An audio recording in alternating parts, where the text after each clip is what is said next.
Bonjour à tous et à toutes. How are you today? Moi ça va super.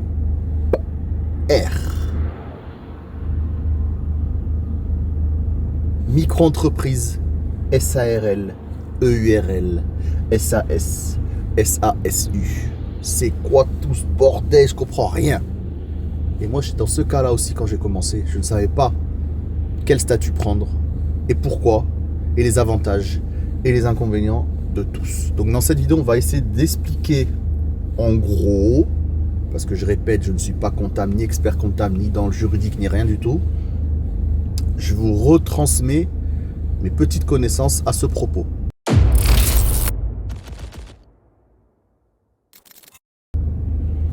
Alors, déjà avant tout, moi quand je me suis lancé, j'ai opté pour la EURL.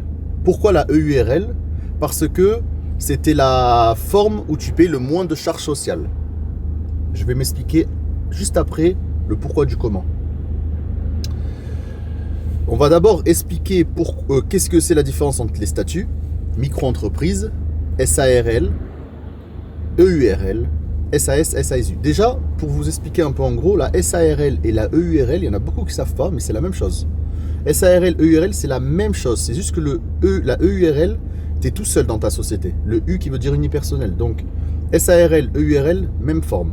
Idem pour la SAS et SASU. Le U de SASU, ça veut dire unipersonnel. Donc, forcément, tu es tout seul aussi. Donc, on va parler dans cette vidéo uniquement, pour faire plus simple, SARL et SAS. Je ne vais pas parler avec les U, les machins. C'est juste pour que vous compreniez déjà avant tout. Donc, en gros, il y a trois principales formes. C'est la micro-entreprise, la SARL et la SAS. La différence, déjà la plus simple, micro-entreprise. Moi, si j'étais à la place d'une personne qui commencerait et qui connaît pas le métier et qui débute, je me casse même pas la tête, je commence avec une micro-entreprise. Pourquoi la micro-entreprise? Déjà, entre parenthèses, la micro-entreprise, c'est la nouvelle appellation de l'auto-entreprise à l'époque. Donc c'est la même chose, micro et auto, c'est la même chose. Pourquoi? Micro-entreprise parce que déjà, de 1, extrêmement simple à créer. Ça se fait sur internet, tu reçois ton cabis moins d'une semaine après à la maison. Deuxièmement, tu n'as pas besoin de comptable, donc pour suivre tes comptes, etc. etc. Donc déjà c'est des frais en moins. Troisièmement, c'est gratuit, alors que tu verras tout à l'heure que dans créer une société c'est payant et c'est cher. Quatrièmement, si tu dois la fermer un jour, c'est aussi gratuit, contrairement aux autres formes, on va en parler tout à l'heure. Cinquièmement, je suis en mode freestyle, hein, je tiens à préciser, comme d'habitude, il n'y a rien qui est noté. Cinquièmement, tu n'as pas besoin de faire de bilan. C'est-à-dire qu'en gros, tu n'as pas besoin de comptable qui suit tes comptes, et à la fin, tu n'as pas besoin de bilan. En fait, tu déclares tous les mois, ou tous les trimestres, ou tous les, je crois, semestres, ton chiffre d'affaires, et tu payeras des charges sociales en fonction de ce que tu as rentré. Les inconvénients, c'est que forcément, tu n'es pas éligible à la TVA. Donc, tu n'es pas assujetti à la TVA. Donc, tout ce que ton chiffre d'affaires égale ton résultat. C'est-à-dire qu'en gros, si tu fais rentrer 50 000 euros, exemple, dans l'année, tu payeras des charges sur 50 000 euros. Et ça peut être énorme. Ça peut monter jusqu'à 25%. Au début, je crois, les premières années, tu as moins 5 ou 10%. Et je crois, au bout de la deuxième, troisième année, tu es au max, et je crois que c'est 25%. Faut à revoir les montants, mais les chiffres, mais c'est à peu près ça. Donc, en fait, si tu fais 50 000 euros, tu as quand même 25% de 50 000, c'est-à-dire 10 000 euros. C'est ça, hein, je crois, plus ou moins, à donner à l'État en tant que charge sociale. Donc franchement, c'est énorme. De deux, tu ne peux pas donc déduire tes frais, que ce soit les assurances, les frais liés au véhicule, les réparations, les révisions et l'essence surtout, parce que tu as une société. Quand c'est même pas une société, c'est une micro-entreprise, donc c'est à ton nom propre, et donc tu n'es pas éligible à tous ces avantages. Mais bon, pour quelqu'un qui commence, ça sert à rien de se prendre la tête et vouloir une société et machin et trucs et tout, faire des trucs de fou, alors que s'il faut, tu vas pas aimer, s'il faut, ça va pas marcher, s'il faut, c'est pas ce que tu pensais. Donc en fait, vaut mieux commencer en bas, micro, et monter avec le temps si vraiment tu kiffes, et si ça se passe bien, plutôt que mettre des frais et tout au maximum dès le début, et en fait tu te rends compte que c'est pas du tout ce que tu veux, et tu auras perdu de l'argent et du temps. Donc voilà, ça c'est pour la micro-entreprise.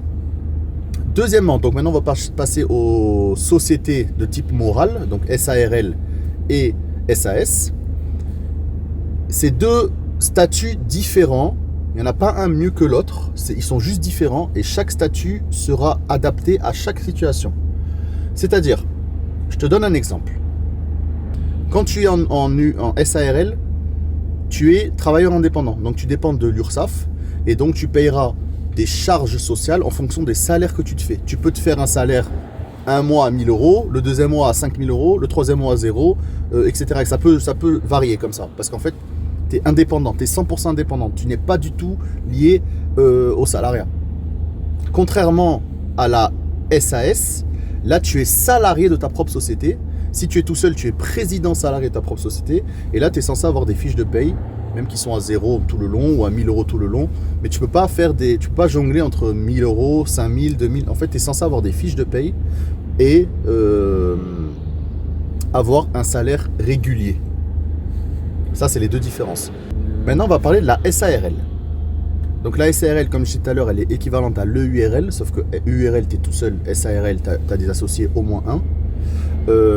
L'avantage comparé à la SAS, c'est que tu as beaucoup moins de charges sociales. La charge sociale est équivalente à peu près à 45%. Donc pour donner un exemple, si tu veux te verser 2 000 euros, en fait, il faut que tu en sors 3 de la société. Parce que tu as 2 000 euros, donc c'est ton salaire, mais tu as 50% des 2 000 euros qui sont en charge sociale. Donc il faut que tu fasses tes comptes, que vu que tu t'es versé 2 000, il faut que tu mettes de côté 1 000, parce que dans 6 mois, dans un trimestre, ou peu importe quand tu vas faire ton compte avec l'URSSAF, ils vont te demander, tu te rappelles le mois de janvier 2024, tu t'es versé 2 000, alors donne-nous 1 000 euros.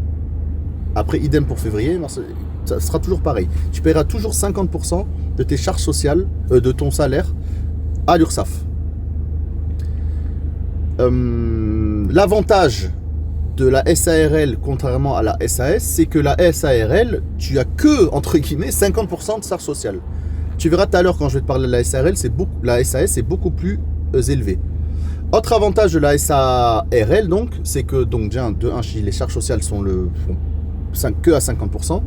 Deuxièmement, tu peux te verser autant de salaire que tu veux et n'importe quand et du montant que tu veux. En fait, tu n'as pas besoin d'avoir une régularité tout le long de l'année. Tu peux ce mois-ci te verser 0, le mois d'après 0, le mois d'après 5 000, le mois d'après 1 000. Tu vois ce que je veux dire? Personne ne te dira rien parce que tu es vraiment entre guillemets indépendant. Et tu n'es pas salarié de ta société ni rien. Donc tu fais absolument ce que tu veux. Tu gères toi-même. Et tu paieras tout simplement à l'URSSAF tes charges sociales. Je crois que c'est même 1 an après. C'est un peu... Moi, j'aime pas trop l'URSSAF parce que c'est toujours décalé d'1 an. Tu vas te faire un salaire on va dire janvier 2024, tu payeras en janvier 2025. Donc c'est un peu... Voilà, c'est un rythme à prendre, faut être organisé, mais tu payes que, encore une fois, 50% de tes charges sociales. Maintenant, on va parler de la SAS, donc SAS ou SASU. Donc c'est la même chose, SASU, tu es tout seul, et SAS, tu es avec des associés, au moins un. Le plus gros inconvénient, c'est les charges sociales. Donc, elles sont équivalentes à apparemment 90%. Donc, on va dire presque 100%. C'est-à-dire que si tu te verses 2 000 euros, tu ne sors pas 2 000 de ta société, mais tu en sors 4. 2 000 euros pour toi, 2 000 euros pour les charges sociales. Et ça, c'est énorme. L'avantage, entre guillemets l'avantage, pourquoi il y a 90% dans la SAS et il n'y a que 50% dans la SARL, c'est que tu es un peu mieux couvert niveau sécurité sociale et pour apparemment la retraite. Tu cotises un peu plus. Donc ça, c'est quelque chose à voir, à prendre en compte, oui ou non. Chacun fait absolument ce qu'il veut par rapport à ce qu'il a envie de faire dans ses futurs proches ou plus loin. Si quelqu'un est en mode vas-y, j'ai envie de sécuriser mon futur et ma retraite, vas-y, SARL, tant pis, SAS, même si je paye 90% de charges sociales, c'est pas grave, mais au moins à 60 ans, 70 ans, ben, j'aurai tant de retraite. Et t'en as d'autres qui sont en mode j'ai pas envie de payer trop de charges sociales, je me débrouille, je vais faire des achats perso, je vais investir dans l'immobilier, machin. Et j'ai pas besoin de payer un max de charges sociales parce que dans tous les cas on n'aura pas de retraite et je vais faire ma retraite moi-même. En fait, chacun fait ce qu'il veut, c'est l'avantage d'être entrepreneur, entre guillemets, de faire ce que tu veux selon la vision que tu as dans le futur. Par contre, l'avantage que je trouve moi personnellement sur la SAS, c'est que, imaginons, tu es au chômage, tu as le droit à 1 an de chômage, 2 ans de chômage, tu as le droit de continuer à bénéficier de ton chômage en étant ton propre salarié de ta propre société. Ils appellent ça être président salarié de ta société. Donc en fait, tu es salarié de ta propre société, tu te fais des fiches de paye à 0 pendant X mois. Et bien pendant X mois, le Pôle emploi pourra te payer ton chômage, 1, 2, 3, le temps que tu as le droit de chômage, parce que toi, tu seras considéré comme salarié, mais avec des fiches de paye à 0. Donc ça, c'est un gros avantage. Pendant X mois, tu fais de l'argent sur ta société, mais tu touches à rien. Et toi, tu te fais payer par le chômage. Ça peut être une stratégie intéressante.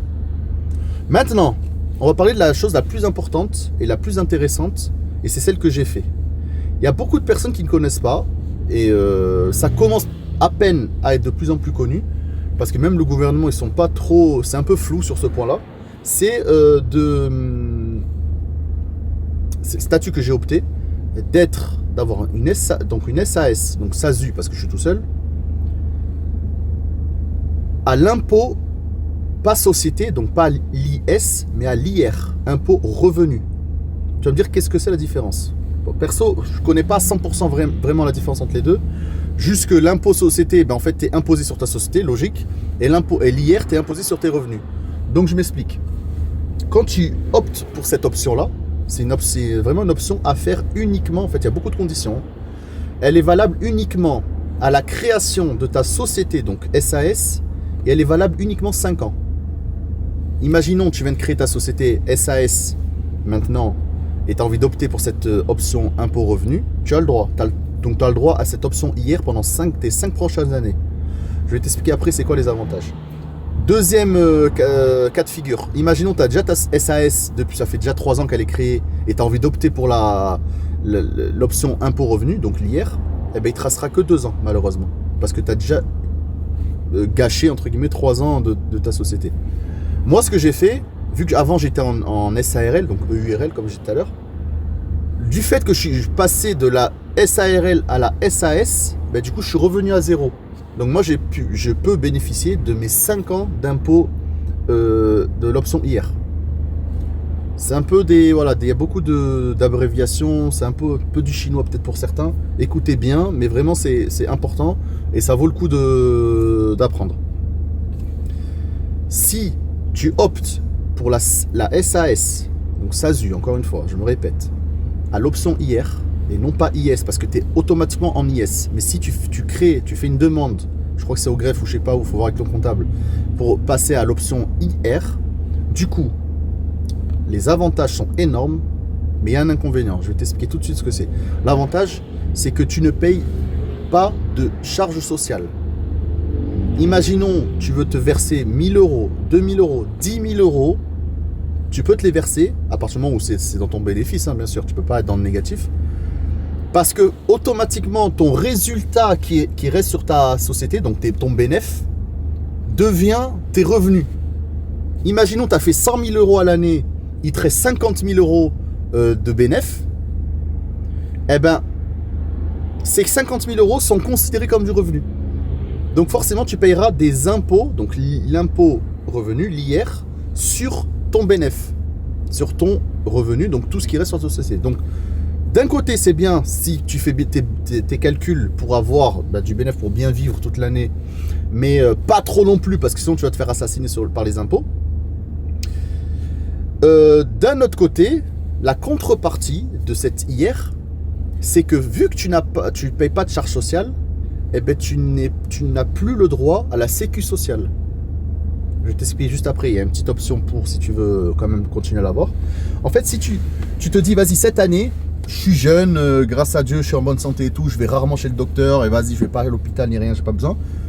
Je sacrifie ma sécurité sociale, et tant pis, je vis en mode freestyle, et je veux rien, donc j'opte pour l'impôt revenu. Donc forcément, ta sécu sociale, elle saute, et donc tu n'as plus le droit à des avantages sociaux. En contrepartie, tu payes 0 charge sociale. Donc si cette année, tu dis, vas-y, je charbonne à fond, je fais 50 000 euros, comme ça je me les prends, je payerai juste des impôts sur mon revenu, mais comme ça au moins je ne paye pas les charges sociales, ça peut être une stratégie hyper intéressante. Moi personnellement, c'est ce que j'ai fait. Je me suis dit, vas-y, j'ai un projet perso, faut que je charbonne un max, pas grave, tant pis pour la sécu sociale. J'espère que si Dieu le veut, ben, ça se passera bien et j'aurai pas trop de soucis. Niveau santé, je parle. charbonne à max, je prends des thunes, comme ça je fais mon projet perso avec, je paye mes impôts société dessus, mes impôts sur le revenu, donc forcément ça augmente ton impôt revenu, hein, parce que tu peux monter jusqu'à même 50 000 euros d'impôt revenu, c'est énorme hein, ce que tu payes, à coût de 5, 6, 7, 8 000 euros. Mais il vaut mieux payer 8 000 euros d'impôts que 20 ou 30 000 euros de charges sociales et après quand même payer les impôts, tu vois. Donc c'est une stratégie à faire, des comptes à faire, des calculs, mais franchement vous pouvez vraiment être gagnant. C'est voilà, des optimisations on va dire fiscales qui sont légales. Vous pouvez vous renseigner auprès de vos comptables. Il n'y en a pas, même des comptables qui ne sont pas encore au courant de ce statut, mais vraiment renseignez-vous, ça peut être intéressant. Pour les personnes qui se disent vas-y, j'aimerais quand même garder ma sécu sociale au cas où, parce que peut-être j'ai des enfants ou je sais pas, je suis âgé ou j'en sais rien, eh ben tu peux continuer à avoir ta sécu sociale à condition que tu te verses un minimum de salaire, je crois que c'est 600 euros par mois, pour justement subvenir aux charges sociales. Donc si tu te verses un minimum de 600 euros par mois, tu vas payer, je sais pas, 50% ou 80% de charges sociales sur ces 600 euros. Et grâce à ça, tu vas pouvoir continuer à garder la sécu. Voilà. Bon, c'est un peu brouillon, c'est un peu du freestyle. Mais j'espère que ça peut-être vous a ouvert les yeux sur certains points. Parce que vraiment, stratégiquement, c'est hyper intéressant de passer en SAS hier. Il y a beaucoup de personnes qui ne connaissent pas. Renseignez-vous. Vraiment, vous pouvez faire de l'argent. Et sans forcément te faire assassiner par les charges sociales, parce qu'en gros c'est ça qui nous tue, hein, je te dis clairement. Moi ça fait déjà 3 ans, il me reste 2 ans. Après bon je verrai ce que je ferai, mais là je vais en profiter à max. Et je sais que plus tard bon, on verra comment ça se passe, si je suis encore dans VTC, hein, parce que bientôt la retraite, hein, toi-même tu sais. Donc voilà, je voulais juste partager ce tuyau pour vous, les VTC qui me suivent, les personnes qui ont confiance en moi. Merci encore d'être toujours là. La dernière vidéo a fait 10K vues en même pas 2 semaines, franchement c'est magnifique. Première communauté de VTC sur YouTube, ça fait toujours plaisir, ça fait des années qu'on est là. J'essaie toujours de vous donner les meilleurs conseils, quelqu'un qui est vraiment sur le terrain. Je suis là depuis plus de 10 ans, j'ai tout essayé et j'espère que grâce à ces vidéos, ça vous fait prendre des raccourcis pour vous galérer moins dans votre vie et que tout ce que moi j'ai fait où j'ai galéré, que grâce à ces conseils, ben vous sautez sous ces étapes. Vous voyez. Voilà, on fera d'autres vidéos comme ça. Si vous êtes intéressé, n'hésitez pas à m'envoyer un message, soit en commentaire, moi je réponds, je les lis tous hein, vos commentaires, vous inquiétez pas, ou soit sur Insta. Et voilà. Donc voilà, je te dis déjà merci beaucoup d'avoir regardé cette vidéo et à tutti frutti pour de nouvelles aventures.